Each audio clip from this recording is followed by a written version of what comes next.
Hello, this is Abby. Dear Abby, this is gonna be a long one. Oh boy. Dear Abby, how do you tell the difference between a new exciting crush and a rebound? Does it matter? Dear Abby. Dear Abby. Dear Abby. Welcome to our little corner of the internet. This is the Dear Abby podcast. I hope you stay and hang out with us. See you in a sec.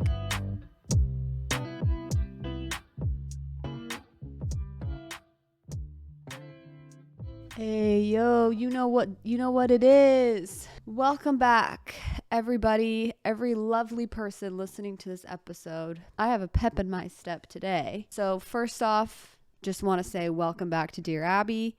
I am your host. I will be forever your host. And also, I have some exciting news for today. And that is, I can finally announce that my sister had her baby. My sister had her baby and I'm over the moon. She has blessed me with already one nephew and now I have two nephews, totaling three because of my brother and my sister-in-law. That's now three nieces and nephews all together. So I am really raking it in with that. And I couldn't be more excited and I couldn't be more lucky and grateful. And, you know, it's been a long time since I've been able to hold a little baby. They're straight from heaven and they just have the purest little souls. And I love the little newborn scrunch. That's one of my favorite things about newborns is how they scrunch. They look like a little inchworm. So adorable and they smell so good, even though I haven't really been able to hold them because I've been sick. So that's been devastating, but I'm very excited and I'm very, very, very grateful and blessed to have so many people to love. I feel like my heart is going to burst because I can't believe I have so many people in my life that mean so much to me. It's been so fun and beautiful and empowering to watch my sister become a mom again, I guess, if that makes sense, and to watch her be the mother of a newborn all over again. And she really impressed me the first time when she had her baby, all natural and everything like that. So beautiful to me. And that's so empowering because I think, hey, you know what? We have similar genetics. So if you can do it, then I can do it. And also just how she is able to maintain, you know, maybe she doesn't feel like this all the time. I don't know, but she's able to maintain herself and also fully embrace being a mother. And I think it's beautiful to watch. And she's inspiring. And also hearing her birth story, I want to have her on the podcast. She'll probably tell it on her podcast, but I don't care. I want to hear it again and I want to ask my questions because I think even though every single birth story is a little bit different, I just think her birth story this time around, I was so impressed by and in awe of how much of a baller she is, how she has fully like embraced that change and she does it so beautifully and gracefully and she's so cool. I think Chelsea has told me my whole life that maybe I'm putting words in her mouth, but sometimes I feel like she's mentioned that she thinks I'm cool, okay? Now is she just being nice to me? Possibly. Does she sometimes think I'm cool? Hopefully. But I will say, watching her the past couple years, I think she is just the coolest. And now, so more than ever, I think she's just the coolest big sister. And I'm so lucky. And that's all I will say. So shove it up. Shove it. Anyways, very excited. Blah, blah, blah. Now on to me and my week. Well, okay, so when Chelsea went into labor, I watched her other son, and pretty much for about 48 hours, my mom came to help the latter end of the days, but for the most part, I was a single mother. I got to role play as a single mother, and when I take my nephew out, I really like to lean into, I am a strong single mother. This is my son. I've worked hard. I have two jobs. When people say, he's so beautiful, I think, thank you so much. And I say, thank you so much. Also, if I'm taking out my nieces or nephews and someone thinks that I'm like their mother, I'm not going to be like, actually, he's my nephew. Or maybe that's the normal thing to do. I don't know. But if I'm taking care of my sister's children and I'm outside and they think that I'm the mother, other people think that I'm the mother, I 100% will play into that because it's fun. Yeah, they're my children. I have 2 jobs. It's exhausting. My mom helps a lot with them. Father's out of the picture. I don't know why sometimes it feels good to really just create a whole different scenario in your head as to what the reality of your life is. It's just fun. I don't actually believe it, but it's fun. I know I'm not the only woman that does that. I promise you, every single nanny that has like a cute kid, you know, that they're going out to the store with and they think, oh my gosh, and they get compliments like, oh, your son is so cute or your daughter's so pretty, blah, blah, blah. They're 100% saying thank you. They're not going to be like, I'm the nanny. That was a crazy couple of days watching him, though. It was pretty exhausting, I will say. Some people would think that watching a kid all day would be, you know, they'd go home, they think, oh man, I don't want kids, or I don't want kids for a long time. But for me, I'm like, oh, I want kids even more now. Like, I don't like, if I see, I don't know, it's hard because I love kids, but if it's someone else's kid, I don't care as much. Like, I love kids, but I don't love kids. You know what I mean? Also, it's like if someone else is having a baby or someone else that I don't know very well has a baby, I'm so scared to hold the baby. Like, I'm scared to hold the baby. It's too tiny. But if it's someone that I know and love, I want to hold the baby all the time because I'm also more comfortable holding the baby. Whilst babysitting, I got sick, and now it's been a spiral of I don't even know who got sick first, me or my nephew, but because I was watching him, I feel like we got sick at the same time or something, or I don't know where it came from, but we both got sick, and then the sickness started to spread to everyone else, and then pretty much it's been lockdown with the newborn, and Chelsea, you know, haven't really been able to hold the baby. Well, I haven't been able to hold the baby. Chelsea has. Chelsea's not sick. But because I'm sick, and now my mom got sick when she was visiting, and it just was a whole thing. So it's been kind of a depressing week, which leads me into kind of my episode for today. And then also, I didn't even say what we're talking about, but I want to talk about feeling lonely, first of all, and that sometimes it's okay to just feel lonely. And then I want to talk about forgetfulness, because this is something that I have been bad at my whole life, as I forget things. Like, I have not held myself accountable. First of all, let me just say, I don't just forget things. I don't make it a priority to remember things or write things down. Like, I just think, oh, if something's important, I'll remember it. And I do not until it's too late. And then I've upset someone, or I've missed something, or I've missed a birthday again that I promised I would never forget again. And so we're going to get into that. And then we'll do a Dear Abby. So that's what we're doing today. Just as a just as a heads up, I won't have, my episodes will still go live on YouTube, but my boyfriend is going to Europe for a full month without me, and which is fine. It's fine. No, I'm actually really excited for him, but it will be sad. Speaking of lonely.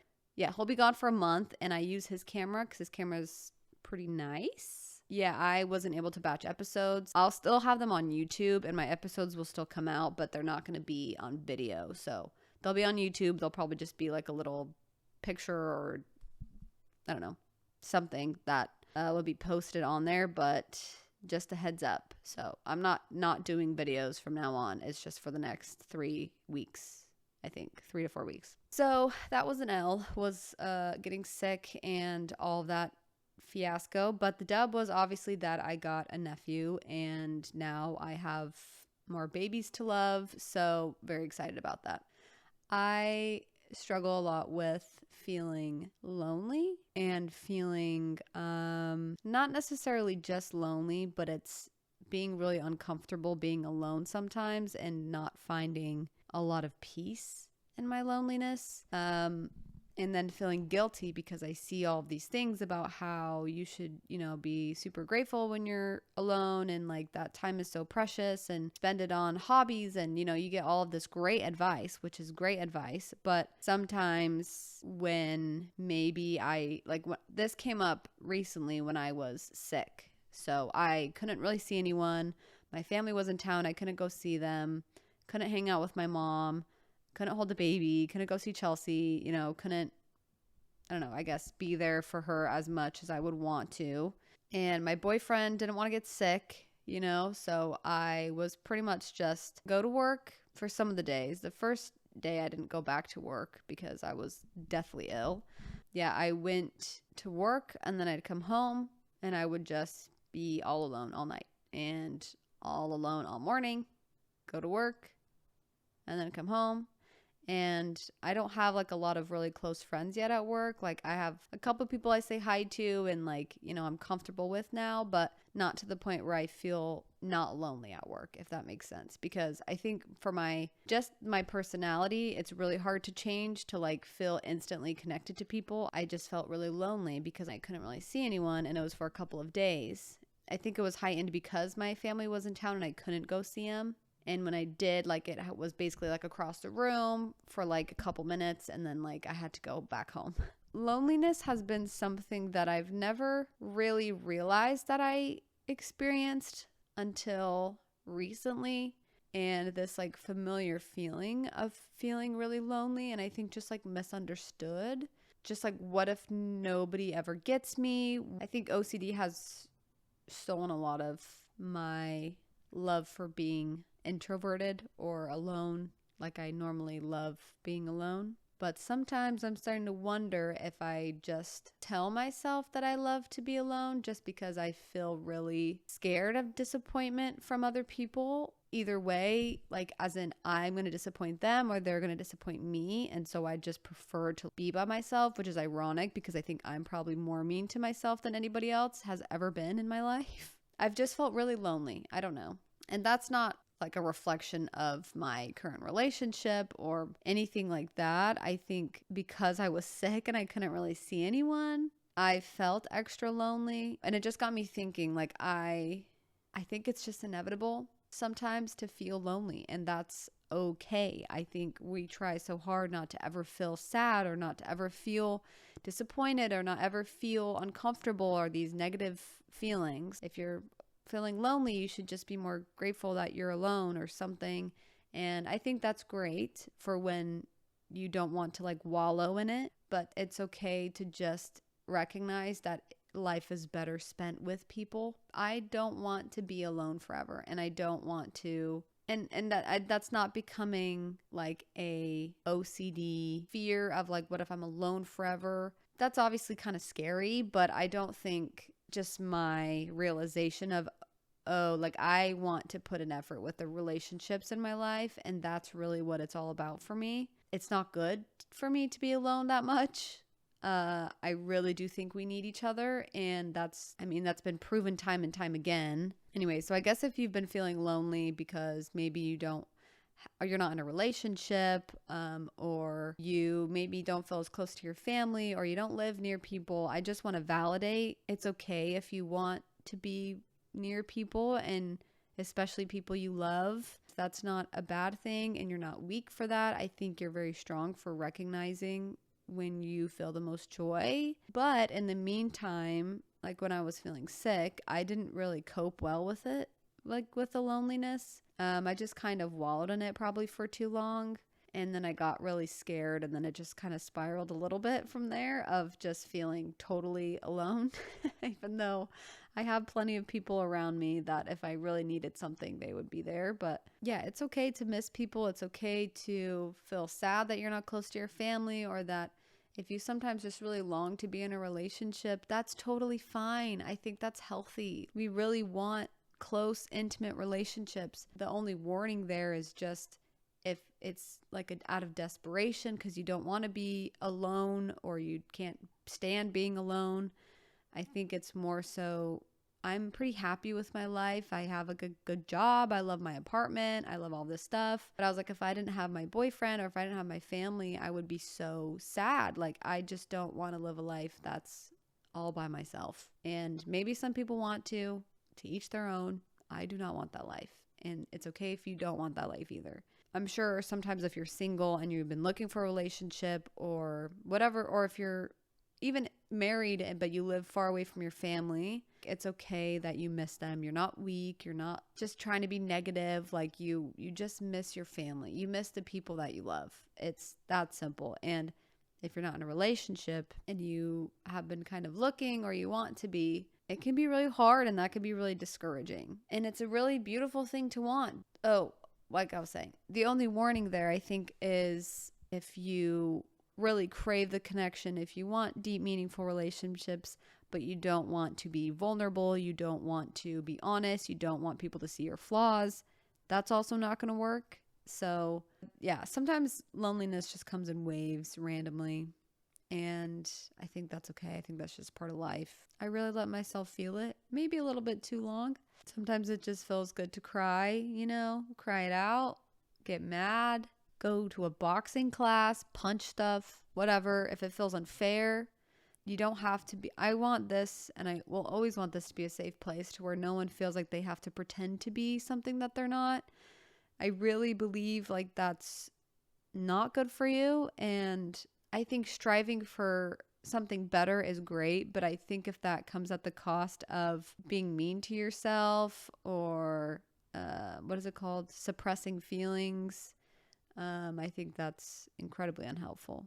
So it doesn't mean you have to like believe that every feeling means something gigantic. It just means if you feel sad randomly or lonely randomly or whatever, it's okay to feel that every once in a while. You know what I mean?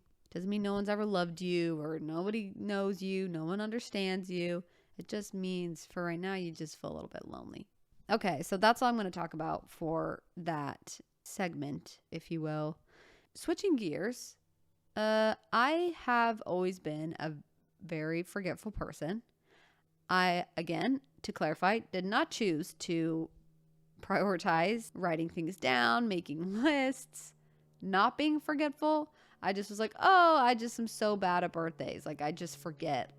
I'm so sorry. It's my mental health. Like, I just forget things, and I kind of blame it on my, I don't know, just forgetfulness, as if that cannot be helped. But this next month, I have a lot going on and a lot of different events, a lot of things happening, birthdays, family events. Like, there's just so much stuff that's happening.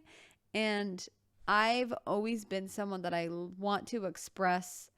I have a lot of feelings, and I like to express my feelings with like notes or heartfelt something. Not necessarily buying gifts because I don't have a lot of money, but I like doing handcrafted things or making a cake or something a little bit more homemade. I get really disappointed with myself because I'll just forget to do stuff, and then it's a day of and I don't have time to make the cake that I wanted to or write the card that I wanted to write and make it really meaningful.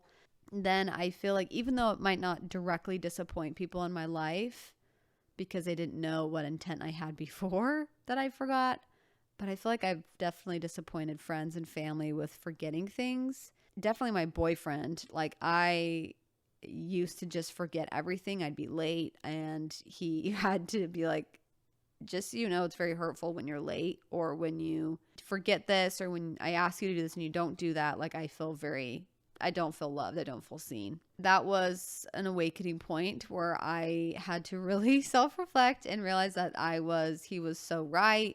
I just make up excuses and I fully am capable of writing things down.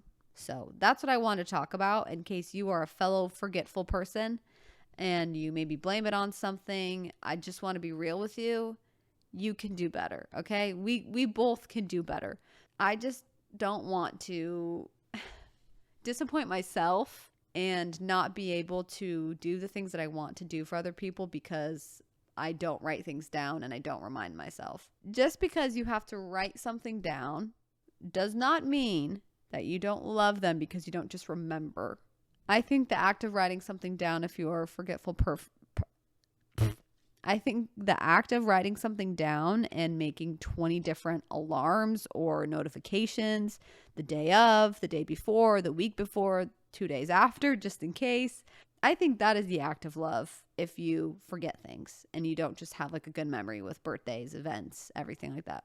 Because for me now, I literally just started this like a month ago. So this is very new for me, and I'm going to hold myself accountable because I really want to make this change and be there more for people that I love. And I've just been writing down every event possible that I can think of in the moment or right after the moment when something was planned. And then I write down, okay, for instance, by the time this comes out, we were at my sister's birthday party, and I want to write like a very thoughtful note to her.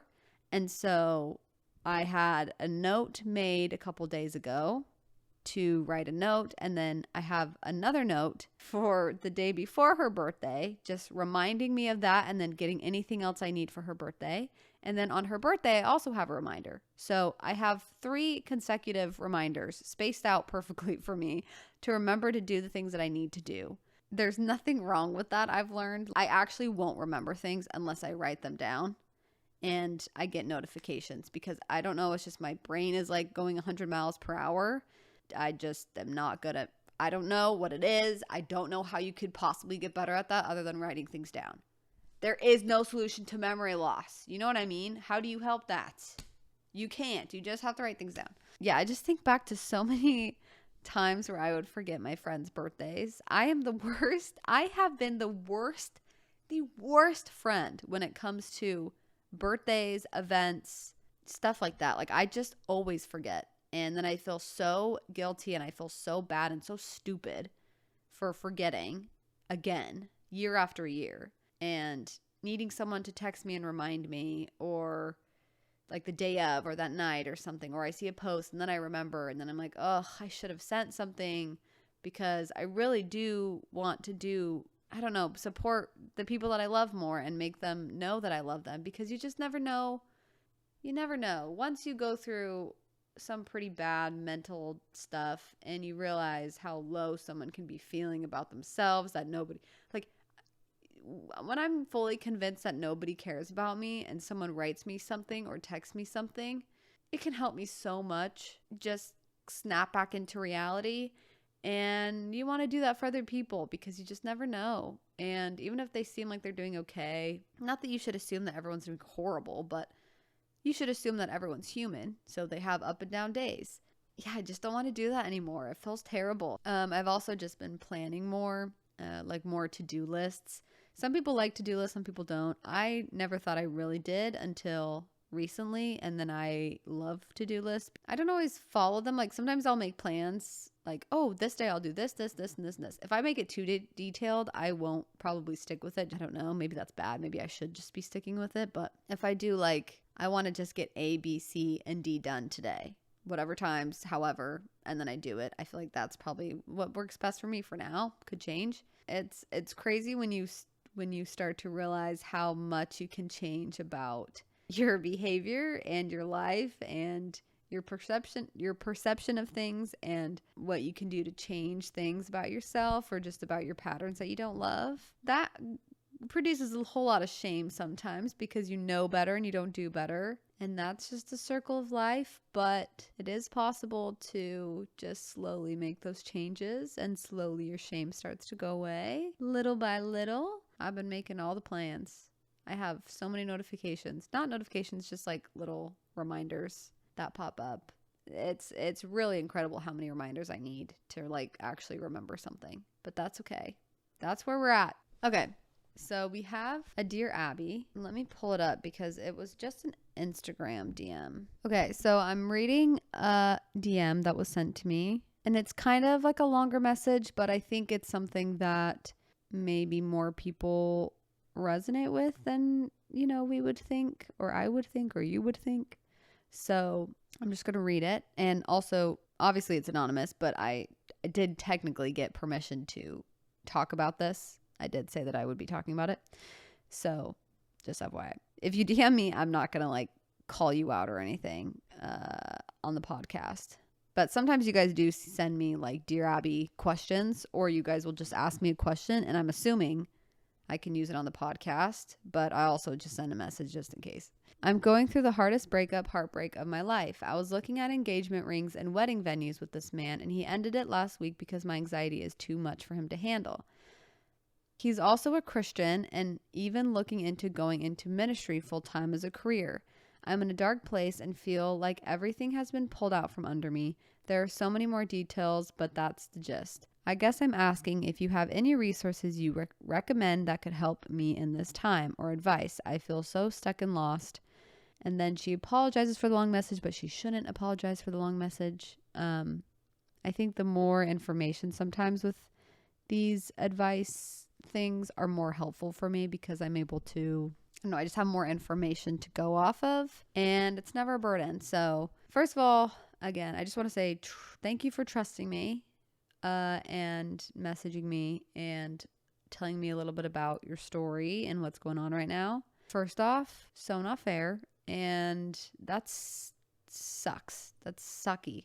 I've definitely been there in the trenches of that, where you feel like your life has been flipped upside down. And I'm trying to think of like what to recommend is one. Sometimes when we try to like hurry up and heal or hurry up and get over it, I think that sometimes makes things more stored up inside of you, and surrendering maybe to that this part of your life is going to be kind of insane and very hectic. Definitely try to perhaps drop any resistance to how this is different from maybe what you had pictured, because I think that was a huge roadblock for me. Was I was like, this is not how I pictured my life. I wanted to have kids by now. I wanted to live here next to my family and have, 3 kids. My resistance to the fact that that's not what, I think God had in store for me, because that's just my faith. That's what I believe. But that's not how life is turning out, I guess, in this moment. And the more I resisted that, the more pain I caused myself. I think try to drop resistance as much as you can to just the situation. I remember feeling very detached from my life, like confused. Yeah, you weren't married, so you don't have to go through a divorce, but you were still with him for a long time, it sounds like, and you guys were about to get married and engaged and all of that fun stuff. So it's heartbreaking, and I don't have, unfortunately, a quick solution to feel totally good about a breakup, but there's a couple things that come to mind. The first thing is, I just want to validate how annoying and frustrating it is when you have someone, and I don't know your religious background or your spiritual beliefs or anything, but when you have someone that is very hypocritical, because I think everyone's a hypocrite in some way. And I also don't really like pointing fingers and being like, you're bad at this, stuff like that. But some people are extra hypocritical, and it's very frustrating to see someone put on a persona in public, but then, behind closed doors or in their relationship, they are like dropping the ball on all ends and just not putting in any effort in that area of their life. So that's very confusing, and I'm sorry. I hope that I don't know your beliefs again, so you might not even care at all about this, but if you need to hear it, his actions, what he did, does not represent the love that God has for you, a creator has for you. He is separate from that, completely separate from that.